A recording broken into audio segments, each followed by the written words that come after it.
Welcome back to WCB Jazz Vinyl. So many of us wish that we could make our worn looking records and covers look nicer than they do, especially for those of us who collect vintage vinyl, and especially for rare records, right? So today I want to talk about how I turned a record jacket looking like this with tape and staining into a cover that looks like this. Obviously still not perfect, and in fact it may still be a work in progress. But I spent some time today and thought I'd tell you about how it went. As always, please do hit subscribe. It costs you nothing, but when you visit YouTube, they'll let you know if I have a new video posted. That's what subscribing does. And if you'd like to follow me on Instagram, of course, you can find me at what_can_brown. All right, so first, what is this record? Well, this is Kenny Drew's self-titled trio album for Riverside Records. It was originally released in 1956, and it includes Paul Chambers and Philly Joe Jones in the lineup. And my particular copy is not an original pressing. It would need to be on the white label. Mine happens to be a blue Deep Groove label, so therefore it's a very early reissue, probably from 1958.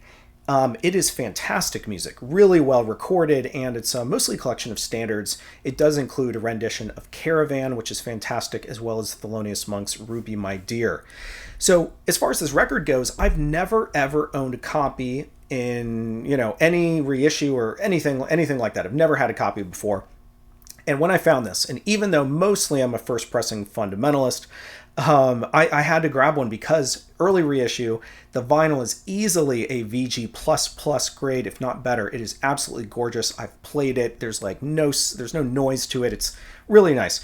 But obviously this cover has seen better days. And that's one of the reasons why I was able to even afford a copy of this record, because even reissues go for a lot of money. So when I bought it, I didn't think that I was going to be able to save the cover, but I thought that maybe I could conduct a little surgery. I've had some good luck in the past in terms of removing tape, so I thought I would give it a go. All right, so to explain the situation, I'm going to show you a series of sort of clips and close-up photos just to give you a sense of what I was working with. So what you'll see, firstly, is a fat piece of brown packing tape along the entire top seam and evidence of some other tape that's been removed, kind of going in a vertical direction that's a little orange-ish. There's also some light sort of ring wear that you see as grayish arcs that trace where the record would be inside the jacket. And otherwise, there's also a little bit of paper loss in the gray picture area, sort of to the left along the seam. And each of these things are going to be things that I attempt to address in terms of correction or fixing. So where I always start with tape, at least when it's not a laminated cover, is the back. So the reason is if you're going to start messing with tape and you tear a bit of the paper, it's better to experiment on the back than the front because the back is not as visible. Again, unless it's laminated, since tape adhesive has a better ability to be removed from lamination, whereas it really has a tendency, the adhesive used has a tendency to seep into paper and will often pull up bits of that paper as you attempt to remove it, as you'll see later in this video, because I actually fell victim to that just a little bit. So looking at the back of the cover, you'll see a few different layers of tape and some bits of that darker brown tape that look a little bit less adhered, maybe just a little bit drier than the rest. And, looking at this picture, you'll see I was able to pull it up relatively easily, at least part of it, from the back. And as I pulled it up, it started to sort of flake apart. So the tape kind of came off in these sort of dry flakes. So the staining that you can see here, it has occurred, and I don't think you can change that much, unfortunately. So for those of you who feel like you really want to have the back in perfect condition, don't buy one that has any tape on it. Sometimes you can scrape it off, but not when it's seeped into paper as it has here. So that dark brown staining is not going to be able to be removed. But still, just me removing this tape that I have so far is progress, because what I'm really interested in is removing the tape from the front. And if I can make progress in the back, that gives me a little bit of leverage when it comes to removing it from the front. All right, so now we're flipping back over to the front, and I am going to probably go back and forth a little bit because I'm always trying to figure out like what's the way to do this with the least amount of damage possible. So taking a look at the front, in the same corner, what I've done is started to drag my X-Acto knife under the tape to pull it away from the cover slowly. And at least here, it's coming away pretty easily. So I removed what I could easily remove, and you can see underneath that there's more of that dried adhesive staining. But the difference here is that even though the cover doesn't appear to be laminated, there is some sort of coating that gives the front a little bit of a different texture, that actually prevented the adhesive from fully absorbing into the paper. And you can just tell because it's sort of dried and a little bit rough on the top of the cover, the top of the material, versus on the other side where it wasn't sort of dried and on the top, it was very much seeped in. It's also fun when you can remove tape and see hidden text, as you can see here with the red hi-fi emblem.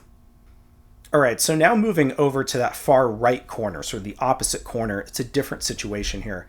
So you can see I've started pulling the tape away, but there are these little stringy bits of adhesive, meaning it's still bonded, it's still tacky, which is a problem. So it was dried out on the other side and easy to remove as a result, but this side is going to be more challenging.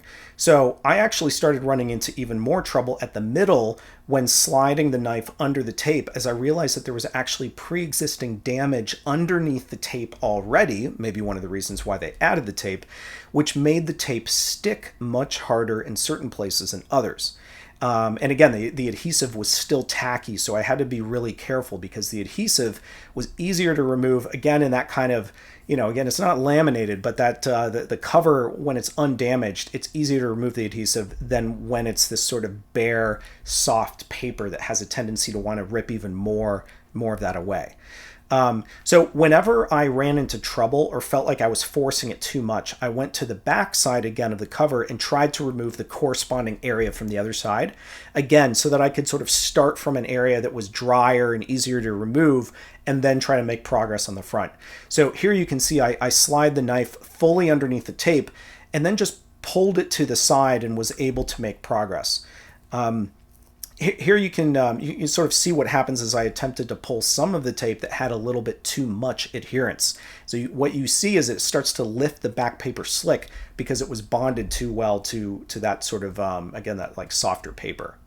So pretty soon the adhesive was really becoming a problem and I didn't want to damage the cover. So I actually brought out a heat gun, as you can see while my dog watched. So these heat guns are pretty inexpensive. You can get them from like a Lowe's or a Home Depot for like $15 or maybe even less, but they get really hot and you risk burning the paper if you use them. So I recommend really two things. One is never get closer to the cover than like 6 to 8 inches away from the surface of the cover. And the other is certainly test out how hot it is. You can start with your hand. You could have it be like 2 feet away if you're nervous about it. But like as you get closer, what you'll realize is that, as soon as it's too hot for your hand, it's definitely too hot for the paper and you will risk actually creating burn marks. So better to go slow. But the point here of using the heat gun is to soften that adhesive so that when you pull it away, it's much more likely to be sort of attached to the tape versus, wanting to pull up the cover with it. So what I realized at this point is that I should have started with the heat gun. So because I used it, I was able to slide my knife under much more of the tape and start to bend it back like all the way across the top and remove it. It was still tacky and there was still adhesive that was being stuck to the cover, but at least I was able to separate the two things. I would rather have a cover that has some tackiness to it still and have to work around that in terms of making sure that I don't have it coming into contact with something that's going to stick to. I'd rather have that than have this kind of brown, ugly tape. And I know there's folks that may believe the opposite, right? There's some folks who would say, oh, I'd rather leave all of this tape because it's evidence that it's an antique and it's original and like, I don't want to mess with it kind of thing. But I'm the sort of person that I like the challenge, I think. So anyway, underneath what you can still see is there's going to be adhesive remnants underneath the tape. So be ready for that if you attempt this. You can also see some of the damage that was already under the cover, which is just really problematic to pick around if you're going to try and use some type of liquid solvent to get rid of it. So isopropyl alcohol and WD-40 have a tendency to be able to essentially neutralize the adhesive, and with some pressure and some effort, you can actually eventually remove it. But Because anywhere that there is exposed paper that's not laminated, doesn't have any kind of seal on it, anywhere there's exposed paper is where you want to avoid putting anything liquid whatsoever. I don't care whether it's water or anything else, isopropyl, whatever. Because essentially, what that sort of exposed paper area will do is it will pick up any of the area dirt and absorb it into the cover and cause a stain that's probably going to be 5 times bigger than the area of the damage, and you're not going to be able to remove it. So I did actually try very sparingly to use some isopropyl alcohol with a cotton swab, which is better than WD-40 typically because it stains less. So if you are going to risk staining the cover, better to do it with isopropyl because it will probably stain less. And I tried to pick up some of that tacky adhesive, and I wasn't really overly successful. Like, what I wanted to do is reduce the stickiness of it, and I was able to accomplish some of that, but I was just really nervous about getting anywhere close to some of that exposed sort of paper cover material, and so I just wasn't as successful as I thought I might be. All right, so switching tools. I went back to my knife. So what I realized with some of that adhesive that was dried on the cover is I wanted to sort of start tackling that. That hadn't absorbed into the cover. It was just sitting on the top. And as you'll see here, I was really able to make some good progress just by lightly dragging the metal knife across the dried glue or the dried adhesive. So I then moved into the other areas and was actually really happy with how much it was removing, even though it was taking certainly a lot of time to do. And I was like kind of looking at an angle with a light shining on it so I could make sure that what I was scraping was actually the adhesive and not anything else. After a bunch of scrubbing, you'll see I was actually able to remove a lot of it. Even though it looks like now there are maybe some scratches in the cover, it isn't that. It's actually just that I haven't gotten it all. So a tip I learned is that after you scratch in one direction, try doing it perpendicularly to get the rest. Essentially in 2 completely different directions, because you'll be making lines through the adhesive and going in one direction, and then you can kind of like offset them by going in the other. So after I addressed this corner, moved over to the other corner and was able to also make some really nice progress there, getting rid of that adhesive that had probably been exposed the longest. So the stuff that wasn't underneath tape, but that was already sitting on the cover, ended up being the easiest, probably because it had been exposed to the air the longest. So the next thing I did is I took a plastic eraser. So for those of you who don't know about what these are, typically they're blue and white, sometimes white. They're usually sold at like paper supply and artist shops, and they're typically just called plastic erasers, even though they still feel like a regular eraser and they're white and they give off like flakes just like a normal pencil eraser. But basically these are a lot cleaner. I would not recommend using a pink eraser because what you're likely to do is to leave remnants of the pink color. And pink erasers tend to be lower quality and sometimes don't sort of serve the function. Like, you really want them to be shedding rubber as you use them, because that means that it's not only picking up the material you're trying to get off, but then it's kind of removing it. Whereas a lot of cheap erasers have a tendency to smear. So you want to get a plastic eraser like the one that I have. And the great part about getting these for cleaning up covers is you can use them regardless of whether it's a laminated cover or a non-laminated cover. The one caveat that I would say is that if you really apply too much pressure with a plastic eraser on a laminated cover, you'll actually remove not the lamination but the gloss. So sometimes you won't care because getting rid of whatever you're trying to get rid of is more important to you than the gloss. But just know that using a plastic eraser on a laminated cover has a tendency to make the gloss go away and you won't be able to get it back. But in this case, not a laminated cover, and you'll see that the ring wear is no longer apparent from using that eraser. All right, so the last tactic I wanted to share is something I actually hesitate to recommend, but I did it anyway, so I'm talking about it. Generally speaking, the only restoration I do is removal of things rather than adding things. So I don't use paint, and I don't really like applying anything, even though I know there's a lot of people that go through the effort of restoring covers, whether for the purpose of selling them or because they sort of like the artistry of going in and trying to correct, right? And there's a lot of folks that do a really good job. In fact, there's a Instagram handle called Vinyl Clinic that you should go follow on Instagram, because they do a really fantastic job with cover restoration. But in this case, and for me, and even though I don't normally do this, and it's specifically because someone in the past seemed to add like a gray paint to this particular cover in a very small area, just one small area. And I thought, because they didn't finish the job, that I would try to do them one better and use graphite. So paint on a non-laminated cover tends to look like paint. Graphite, on the other hand, can really trick the eye. And it works here because the cover is dark gray, not dissimilar to the color of graphite. And you can mimic the color quite easily.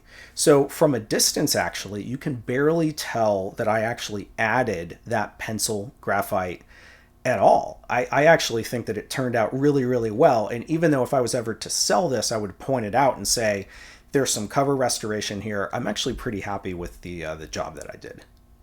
So that is it. This is what it looks like right now. Now, for some of you, you may say, I prefer the tape. At least it was neater, at least it was consistent, right? For me, I'm actually quite happy with the job that I did. Now, some of this tape is still a little bit tacky, but the longer that it's exposed to air, the less tacky it will be, and I may even be able to continue to scrape some of this as it continues to dry. It's really difficult to get rid of tacky sort of adhesive unless you're comfortable using alcohol or some sort of solvent, and I was not comfortable doing that because of some of the damage up here. So I left it as it is. I still think this is quite presentable. It's nice. If I'm putting this in an outer sleeve, I do have to be careful about sliding it in and out because some of the tape is still sort of tacky, and it could adhere to that plastic, right? So you do still have to be careful. One other note is that I really didn't attempt to do much of anything to the back. So you'll see all this dried adhesive here. There's even still a little bit of the original tape that I was too nervous to get rid of because I didn't want to pull away the paper. But at least the tape is gone. This top seam is actually not even fully split. It's only partially split. So it's kind of unfortunate that the owner before had even applied it at all. But in any event, I think what I'm left with is a much more presentable cover for a very rare record, and I've been listening to it now a few times, and no regrets with the purchase despite some of these issues.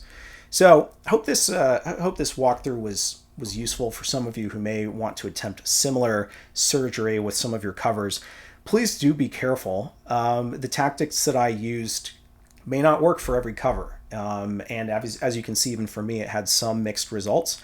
But I tend to like to be the person to take the challenge and give it a go to try to improve the look of some of these things. So thanks everyone for tuning in. Go ahead and hit subscribe if you haven't yet, and I'll see you next time.